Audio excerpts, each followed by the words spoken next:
السلام عليكم ورحمة الله وبركاته. النهاردة بصراحة قررت ان انا اجيب ملوخية جاهزة متفرزة من مكان اسمه مزارع. ثواني بس عشان ايه كانت خير مزارعنا. دي 400 جرام وسعرها 13 جنيه، يعني تحس ان هي مش غالية، بس بصراحة يعني اول مرة اجربها وهجيبها تاني لان جميلة جدا جدا. هي اي ملوخية بتبقى متفرزة بتبقى قطع كبيرة. دي معايا لحمة انا حطاها طبعا في الفريزر، بقسمها على كام جزء يعني كده عشان اطلعها على طول، غسلاها وشطفاها ومخليها زي الفل عشان ابدا الطبخه بتاعتي وما اخدش وقت كتير في الطبيخ. ابتديت ان انا اجيب الحله بتاعتي، حطيتها على النار، وهستخدم هنا سمنه روابي. على فكره يا جماعه سمنه روابي ما بحطش كتير، بس بتدي طعم للاكل للناس اللي بجد فعلا قنبله. انا هنا دايما بحب اشوح اللحمه بنص معلقه سمنه فلاحي، ولازم النار تبقى عاليه كده زي ما انتم شايفين. التكايه دي على فكره بتفرق جامد جدا. هنزل باللحمه بتاعتي على طول على دي اسمها صدمه، على السمنه المقدوحه. على فكره في تكات رهيبه قوي قوي قوي. هنا بقول لكم ان انا بوطي النار. هنزل ببصله ترنشات وفص ثوم، هديها تقليبه كويسه بقى، واوطي النار لحد ما اللحمه تاخد لون معايا، يعني تتصدم كده، اللي هي ايه بتتشوح كده، بتغمق هي كده. هنا خدت اللون معايا. بصوا هو ده المطلوب، ان اللون ده اللي خدته اللحمه هي دي المطلوب. طبعا هنا كنت حاطه كميه لحمه كبيره جدا، فانا بعد ما اتسلقت مني حطيت 3/4 في الفريزر، رجعتها تاني اعمل بيها طبخه تانية. لان احنا بنعمل يا دوبك الاكل على نفرين. هنا بقى ورق لورا، وحطيت جوزة الطيب، وحاطه كمان حبهان. جوزة الطيب بحطها بالقطعه، يعني انا عندي قطعه كبيره كده بحطها. حطيت بقى هنا ميه سخنه وابتديت ان انا اقلب. بصوا ورق اللورا والحبهان، الحبهان بشقه من النص عشان يدي نكهه قويه في الاكل.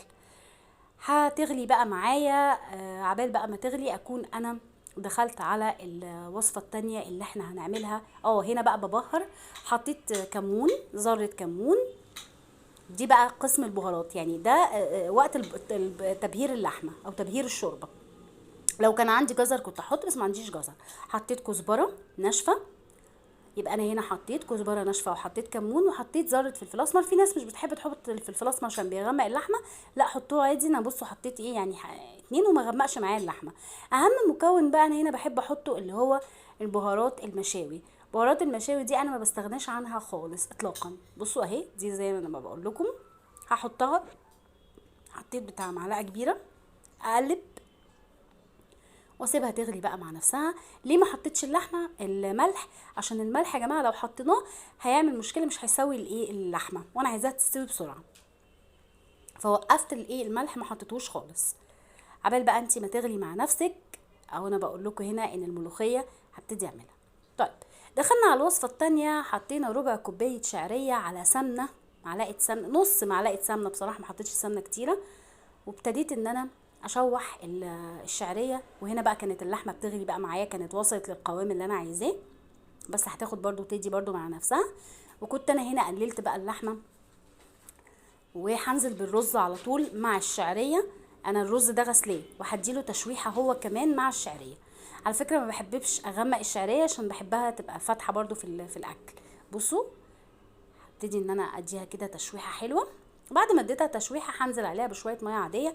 الميزه هنا ان انا باخد دي ميه عاديه، بس انا بعد كده هسقيها بقى بايه، بميه الشوربه. يعني انا هنا بقول لكم ان الشوربه اللي موجوده في بتاعه اللحمه هنزل عليها على رز بالشعريه، بيطلع طعم جدا. انا هنا حطيت مرقه اللحمه اللي هو شوربه اللحمه على الرز، وزودت كمان حبه، وهملح بقى، هحط الملح اللي انا عايزاه. وزودت كمان برضو حبة شوربة، يعني انا كمان بعد كل ده زودت حبة شوربة عشان حسيت ان الرز المفروض ان المية تبقى ايه، تبقى اعلى من سمك الرز كده بشوية، يبقى مش باين، لكن هنا ده واضح. زودت هنا الشوربة ووطيت النار خالص خالص، وابتديت ان انا اسيب الطبخه وادخل على الوصفه. هنا بقى كانت اللحمه بصراحه جهزت معايا، يعني هنا بصراحه كانت قامت بقى بالمهمه بتاعتي. انا هنا بقول لكم هحط معلقه كبيره صلصه.